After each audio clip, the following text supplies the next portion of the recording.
Hare Krishna. Let us understand Bhagavad Gita as it is, written by His Divine Grace A.C. Bhaktivedanta Swami Srila Prabhupada. Bhagavad Gita has 18 chapters. So let us understand these chapters section by section. Before we begin the discussion, let us offer our prayers to our spiritual master, His Divine Grace A.C. Bhaktivedanta Swami Srila Prabhupada and Supreme Lord Shri Krishna.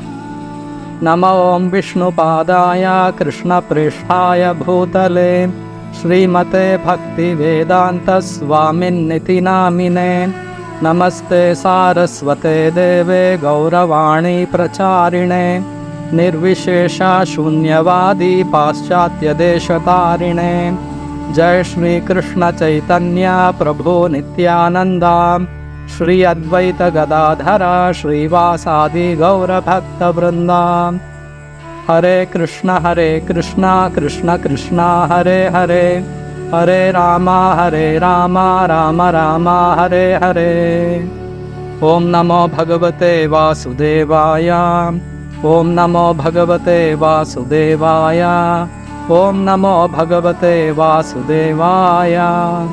Today we will be understanding the first section of chapter 8. Chapter 8 is entitled Attaining the Supreme. The first section is from Shloka number 1 to Shloka number 8. This section is entitled Arjuna's Inquiries on Brahman and Lord Krishna's Reply.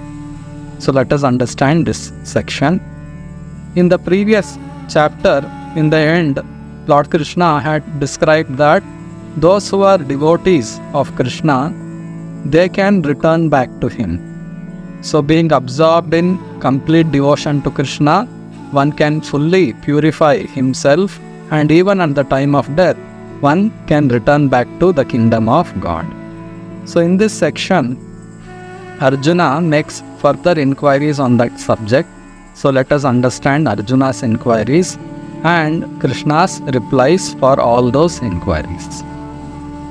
Arjuna Vacha Kim Tad Brahma Kim Adhyatmam Kim Karma Purushottama Adibhutam Cha Kim Proktam Adidhaivam Kim Uchyate. Arjuna inquired, O my Lord, O Supreme Person, what is Brahman? What is the Self? What are fruitive activities? What is this material manifestation? And what are the demigods? Please explain this to me. Further, Arjuna inquires, Adhiyajñah katham kotra dehesmin madhusudana prayana kale cha katham jñeyosi niyatatmabhihi. How does the Lord of Sacrifice live in the body, and in which part does he live, O Madhusudana? And how can those engaged in devotional service know you at the time of death? So these were the inquiries of Arjuna, very important inquiries Arjuna has made, and Lord Krishna replies. Shri Bhagavanu Vacha Aksharam Brahma Paramam Svabhavodhyatmam Uchyate Bhuta Bhavodbhavakaro Visargaha Karma Sanyitaha. The Supreme Lord said, the indestructible, transcendental living entity is called Brahman, and his eternal nature is called the Self. Action pertaining to the development of these material bodies is called karma or fruitive activities. So in this verse, Lord Krishna has given replies to few questions. Arjuna had asked, Kim Tad Brahma? Arjuna had asked, what is Brahman? And Lord Krishna has replied that Aksharam Brahma Paramam Svabhavaha Adhyatmam Uchyate. Lord Krishna has replied that the indestructible Self, the living being, is Brahman, and the eternal nature of the living being is called the Self. So Krishna has given replies to these two questions, and then further Krishna replies about karma. Those activities which a living being performs while living in this material world, they are called fruitive activities or karma, which enables a living being to achieve different material bodies according to his own karmas. Krishna has given the answers to 3 questions of Arjuna in this particular shloka. In the process of sacrifice, the living entity makes specific sacrifices to attain specific heavenly planets. After enjoying in heaven for certain period of time, the living being again comes down to earth in the form of raindrops. And through the raindrops, it enters the grains. And when a man eats the grain, it gets transformed into semen. Through the semen, the living being is injected into the womb of a mother. And through that mother, the living being achieves a material body. So this is the process of transmigration of soul, especially those living beings who have elevated themselves by performing sacrifices to the heavenly planets. After the pious results are over, they will come back to earth in this way. And pure devotees, they don't desire to promote themselves to any of the heavenly planets. Their aim is one, they want to return back to Krishna Loka, the abode of Lord Krishna, or Vaikuntha Lokas, which are also abodes of Lord Krishna in his Narayana form. So, the aim of pure devotees is just to please Krishna, serve Krishna, and return back to the spiritual planets. They don't have any aim to perform sacrifices to go to some heavenly planets, which is temporary and it gets destroyed. So, Krishna has now given replies to these 3 questions. So further, Krishna replies, Adhibhutam ksharo bhavaha purushascha adhidaivatam adhiyajñoham evatra dehe dehabhritam varam. Physical nature is known to be endlessly mutable. The universe is the cosmic form of the Supreme Lord, and I am that Lord represented as the Super Soul dwelling in the heart of every embodied being. So Krishna is here giving further replies. The physical nature is constantly changing. Material bodies generally pass through 6 stages. Birth, they are born, they remain for some time, they produce some byproducts, they dwindle and they vanish. This physical nature is called Adhibhutam. And there are various devatas who are agents of the Supreme Lord, who are in charge of supplying various material necessities of the living beings. They are called Adhidhaiva, and they are part of the universal form of the Supreme Lord. And while performing sacrifices, there is a Lord of sacrifice who receives the offerings. Lord Vishnu is the Lord of all the demigods, including Lord Brahma and Lord Shiva. So he receives the sacrifices, and Indra is the Lord of all administrative devatas. So while performing sacrifices are offered to Lord Indra and Lord Vishnu. So Arjuna wanted to be clear about who is exactly the Lord of sacrifice. Is it Lord Indra or Lord Vishnu? So clearly Krishna is telling that Adhiyajñoham evatra dehe dehabhritam vara. Krishna is clearly telling that he is the Lord of sacrifice, Lord Vishnu or Lord Krishna, and he resides in the heart of every living being in the form of Paramatma, the Super Soul. As Super Soul, as Paramatma, the Lord is there in the heart of every living being, and he witnesses all the activities of each and every living being, and he fulfills the desires of the living beings according to their own desires. The Lord enables them to perform karmas and then rewards them through the devatas. So in this way, the Lord has given complete freedom to every living being, either to live with him in the spiritual world or to enjoy as they like in the material world. But the Lord desires that all living beings return back to him and enjoy with him, because originally the living being can be really happy by serving him. This material world actually doesn't give any pleasure to the spirit soul, because soul is part of the Super Soul, the Supreme Lord Krishna. So as parts of the Supreme Lord, our only business is to favorably be connected with the Supreme Lord and serve him through love and devotion. That gives immense pleasure to the living beings, But those living beings who have separated themselves from Him, they are in this material world and they are hankering for pleasure, they are hankering for real happiness. But in ignorance, they are thinking that happiness is derived from sensual engagements, sense gratification, and they are working hard to earn those sense objects. So in this way, they are wandering up and down, sometimes in heavenly planets, sometimes in earthly planets, sometimes in lower planets, sometimes in higher species, sometimes in lower species. In this way, the living beings are wandering. Brahmanda Brahmite Kona Bhagyavan Jeev Guru Krishna Prasade Pai Bhakti Lata Beach. While wandering in this universe in search of pleasure, only fortunate souls get the mercy of the Supreme Lord in the form of devotional service to the Supreme Lord by the mercy of Guru and Krishna. So while wandering in this material world, if we at all are able to meet a pure devotee of Krishna and by his mercy receive the seed of devotion and start practicing Krishna Bhakti, that is the highest fortune of a living being, and that enables him to stop this wandering in this material world and return back to the spiritual world.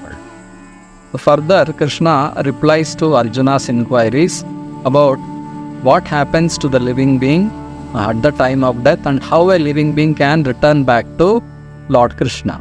So Krishna replies, Antakale cha mameva smaran muktva kalevaram yah prayati samadbhavam yati nastyatra samshaya. And whoever at the time of death quits his body, remembering me alone, at once attains my nature. Of this there is no doubt. So this is how we can return back to Krishna. If we prepare our consciousness, if we prepare our subtle body, if we focus our mind, our attention always on Krishna while we are in this material world, if we practice Krishna consciousness, loving devotion to Krishna under the expert guidance of a pure devotee, we can train ourselves to awaken our pure love for Krishna. When our consciousness becomes completely saturated in Krishna Bhakti, love and devotion to Krishna, then at the time of death, we become qualified to enter into the spiritual abode of Lord Krishna. So clearly Krishna is telling, Antakale cha mameva smaran muktva kalevaram yah prayati samadbhavam. Antakale, at the time of death, when we completely absorb in love and devotion to Krishna, then we achieve that spiritual nature and return back to Krishna. So the general principle Krishna explains in the next shloka, Yam yam vapi smaran bhavam tyajati ante kalevaram tam tam evaiti kaunteya sada tadbhava bhavitaha. Whatever state of being one remembers when he quits his body, that state he will attain without fail. So this is the way how a living being changes his body and gets a new body. When a person dies, only the physical body is destroyed. The subtle body, which is made of mind, intelligence and false ego, that is not destroyed. According to the state of the subtle body, the soul is taken into another body and a gross body develops according to the subtle body. Suppose a person is very much addicted to meat eating, so it all is accumulated in the subtle body. His desires to eat meat, it's all registered in the subtle body. So when he quits his body, that soul is taken to a suitable body matching his desires, which are all stored in the subtle body. Because he is addicted to meat eating, he will be transferred into the womb of some carnivorous animals like lion or tiger, which naturally enables him to fulfill the desire of meat eating. Similarly, if someone is addicted to swimming, he enjoys swimming. So all those desires are registered in the subtle body, and when he quits his present body, he is sent to some aquatic species where he can enjoy swimming. So he will get a gross body matching his desires. So similarly, at the time of death, if we remember Krishna, we will give up both material bodies, both gross body and subtle body. Only the spirit soul alone, it achieves its spiritual body and returns back to the spiritual world. So this is the way. So in human form of life, the best use of our body, mind, intelligence is to train ourselves to develop our love and devotion to Krishna so that we can become completely liberated from the gross body and subtle body. Unless we give up these two coverings, we cannot get liberation.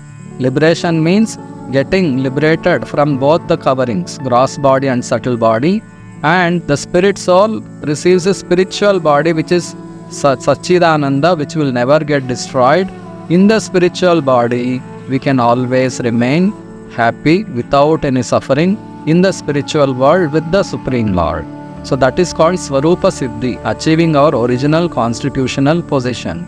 So once we achieve our original constitutional position, we will be happy forever. There will be no problems at all, and that is success of life. So Krishna is describing here how we can achieve it while living in this material world. So Krishna says, Tasmat sarveshu kaleshu mamanusmara yudhyacha mai arpita mano buddhir mame vaishyasya samshayah. So Krishna is telling, therefore Arjuna, you should always think of me in the form of Krishna and at the same time carry out your prescribed duty of fighting. With your activities dedicated to me and your mind and intelligence fixed on me, you will attain me without doubt. So clearly Krishna is giving us the formula of how to live in this material world and at the same time elevate ourselves spiritually. So Krishna is telling, Tasmat sarveshu kaleshu mamanusmara yudhyacha. Krishna is telling that always you think of me and you do your prescribed duty of fighting. Arjuna was a Kshatriya.